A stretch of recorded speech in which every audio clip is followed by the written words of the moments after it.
Hi friends, వివిధ state government central government jobs కోసం ముఖ్యంగా బ్యాంకింగ్, ఆర్ఆర్బీ, ఎస్ఎస్సి వంటివి సంబంధించి 5 నెలల పాటు ఉచిత రెసిడెన్షియల్ కోచింగ్ ఇస్తున్నట్లు తెలంగాణ ఎస్సీ స్టడీ సర్కిల్ నుండి నోటిఫికేషన్ రిలీజ్ అయింది.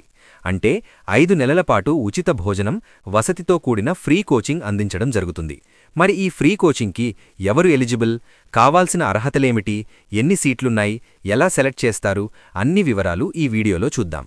అర్హతలు 1. తెలంగాణలోని 33 జిల్లాల్లో ప్రతి ఒక్కరూ ఈ ఫ్రీ కోచింగ్కు అర్హులే. 2. అభ్యర్థి ఏదైనా డిగ్రీ పూర్తి చేసి ఉండాలి. 3. గతంలో అంటే ఇంతకు ముందు ఈ స్టడీ సర్కిల్లో ఫ్రీ కోచింగ్ తీసుకున్నవారు మళ్లీ అర్హులు కాదు. 4. SC, ST, BC, BCE, PWD, దివ్యాంగులు కేటగిరీలకు చెందిన అభ్యర్థులు అర్హులే, కానీ సీట్ల కేటాయింపులో మార్పులుంటాయి. 5. మీ కుటుంబ వార్షిక ఆదాయం 3 లక్షల రూపాయల కంటే తక్కువ ఉండాలి. 6.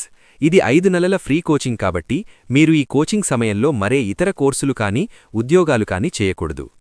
సీట్ల కేటాయింపు. తెలంగాణలోని మొత్తం 12 స్టడీ సర్కిల్ సెంటర్సున్నాయి. ఆదిలాబాద్, జగిత్యాల, కరీంనగర్, ఖమ్మం, మహబూబ్ నగర్, నల్గొండ, నిజామాబాద్, రంగారెడ్డి, సిద్దిపేట్, సూర్యాపేట్, వరంగల్, రాజన్న సిరిసిల్ల ఈ 12 డిస్ట్రిక్ట్ హెడ్ క్వార్టర్స్లో మీకు ఫ్రీ కోచింగ్ ఇస్తారు. ప్రతి లొకేషన్లో 100 సీట్లుంటాయి. రిజర్వేషన్ ప్రకారం సీట్ల కేటాయింపు వివరాలు నోటిఫికేషన్లో ఇవ్వలేదు, కానీ విమెన్స్కి ఖచ్చితంగా 33% సీట్ల కేటాయింపు ఉంటుంది. Online application. ఆన్లైన్ అప్లికేషన్స్ ఇప్పటికే స్టార్ట్ అయ్యాయి. జనవరి 9 నుండి జనవరి 30 వరకు ఒఫీషియల్ ఎస్సీ స్టడీ సర్కిల్ వెబ్సైట్లో మీరు అప్లై చేసుకోవచ్చు. వెబ్సైట్ లింక్ డిస్క్రిప్షన్లో ఇస్తాను. ఓపెన్ చేసి ఇక్కడ అప్లై పైన క్లిక్ చేస్తే అప్లికేషన్ ఫామ్ ఓపెన్ అవుతుంది. ఇక్కడ మీ పూర్తి వివరాలు ఎంటర్ చేసి డాక్యుమెంట్స్ అప్లోడ్ చేయాలి. మీకు పూర్తి అప్లికేషన్ ప్రాసెస్ వీడియో కావాలంటే కామెంట్ చేయండి. కావలసిన డాక్యుమెంట్స్: ఆధార్ కార్డ్, కుల సర్టిఫికేట్, ఆదాయం certificate, degree certificate, photo and signature. ఈ డాక్యుమెంట్స్ 100 KB లోపు జేపీజీ ఫార్మాట్లో స్కాన్ చేసి అప్లోడ్ చేయాలి. ఎంపిక విధానం: ముందు ఎంట్రన్స్ టెస్ట్ ఉంటుంది. అందులో వచ్చిన మెరిట్ మార్కుల ఆధారంగా ఎంపిక చేసి డాక్యుమెంట్ వెరిఫికేషన్ చేస్తారు. మీరు అప్లికేషన్ సమయంలో అప్లోడ్ చేసిన ప్రతి డాక్యుమెంట్ కూడా డాక్యుమెంట్ వెరిఫికేషన్కి తీసుకెళ్లాల్సి ఉంటుంది. పరీక్ష విధానం: పరీక్ష పేపర్ ఆబ్జెక్టివ్ టైప్లో ఉంటుంది. మొత్తం 100 ప్రశ్నలు, 100 మార్కులుంటాయి. టెస్ట్ ప్యాటర్న్: పార్ట్ ఏలో జనరల్ స్టడీస్ నుండి 60 మార్కులు, 60 ప్రశ్నలు. పార్ట్ బిలో మిగిలిన 40 మార్కులు, 40 ప్రశ్నలు. ఇది సాధారణంగా ఆప్టిట్యూడ్, మెంటల్ ఎబిలిటీ, క్వాంటిటేటివ్ లేదా బేసిక్ ఇంగ్లీష్ లేదా రీజనింగ్ బట్టి ఉంటుంది. Foundation course for SSC, RRB, banking కాబట్టి ఈ భాగం ఆప్టిట్యూడ్ అండ్ రీజనింగ్ ఫోకస్ చేస్తుంది. Entrance test SSC, RRB foundation level పరీక్షల మాదిరిగానే ఉంటుంది. Main focus general studies plus basic aptitude. పరీక్ష పేపర్ ఇంగ్లీష్ అండ్ తెలుగు బైలింగ్వల్లో ఉంటుంది. ఎటువంటి నెగటివ్ మార్కింగ్ లేదు.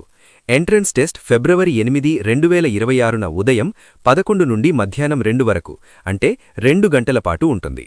ఎగ్జామ్ సెంటర్స్ తెలంగాణలోని 12 ఎస్సీ స్టడీ సర్కిల్ సెంటర్స్లోనే ఉంటాయి. Hall tickets.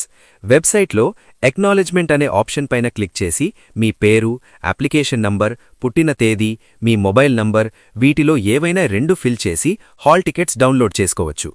ముఖ్యమైన గమనిక: 1. ఈ స్టడీ సర్కిల్ ఫ్రీ కోచింగ్లకు సంబంధించిన వివరాలు అధికారులు కొన్నిసార్లు వెబ్సైట్లో అప్డేట్ ఇస్తారు, కొన్నిసార్లు ఇవ్వరు. మీరు అప్లై చేసుకున్నప్పుడు ఇచ్చిన మొబైల్ నంబర్, ఈమెయిల్కు ప్రతి ఇన్ఫర్మేషన్ డైరెక్ట్గా సెండ్ చేయడం జరుగుతుంది. హాల్ టికెట్స్ సంబంధించి గానీ, రిజల్ట్కి సంబంధించి గానీ, సెలెక్ట్ అయ్యారా లేదా అనే ఇన్ఫర్మేషన్ గానీ మీకు డైరెక్ట్గా మొబైల్కు మెసేజ్ ద్వారా గానీ, కాల్స్ ద్వారా గానీ చెప్పడం జరుగుతుంది. 2. ఇప్పుడు కాలేజీలో చదువుతున్నవారు లేదా ఇప్పుడు ఏదైనా జాబ్ చేస్తున్నారు ఈ ఫ్రీ కోచింగ్కి నాట్ ఎలిజిబుల్. ఎందుకంటే ఇది 5 నెలల పాటు ఉచిత భోజనం మరియు వసతితో కూడిన ఫ్రీ కోచింగ్. మీరు ఖచ్చితంగా 5 నెలలు అక్కడే హాస్టల్లోనే ఉండాలి. 3. ఈ సెంటర్లో మీ కోచింగ్ పూర్తయ్యే వరకు మీ ఒరిజినల్ సర్టిఫికేట్స్ వారి దగ్గరే ఉంటాయి. ఒకవేళ మీరు కోచింగ్ మధ్యలో వెళ్లాలి అంటే ఎన్ని రోజులైతే ఉన్నారో అన్ని రోజులకు మీ food and bed charges pay చేసి వెళ్లాల్సి ఉంటుంది. పైన చెప్పిన విషయాలు గుర్తుపెట్టుకుని మీకు నిజంగా ఈ ఫ్రీ కోచింగ్ అవసరం ఉంటే మాత్రమే అప్లై చేసుకోండి. ఎందుకంటే స్టడీ సర్కిల్ నుండి ప్రతి సంవత్సరం ఫ్రీ కోచింగ్ నోటిఫికేషన్ వస్తుంది. ఇదొక వరం లాంటిది. మీకు అవసరం లేనప్పుడు దీనిని ఉపయోగిస్తే మీరు మళ్లీ ఈ ఫ్రీ కోచింగ్కి ఎలిజిబుల్ కాలేరు. నోటిఫికేషన్ అండ్ వెబ్సైట్ లింక్స్ డిస్క్రిప్షన్లో ఇచ్చాము, చూడండి. మీకు ఇంకా ఏమైనా డౌట్స్ ఉంటే కామెంట్స్లో అడగండి. ఇన్ఫర్మేషన్ నచ్చితే లైక్ చేయండి, షేర్ చేయండి, మరిన్ని వీడియోల కోసం సబ్స్క్రైబ్ చేయండి. మళ్ళీ కలుద్దాం. Thanks for watching.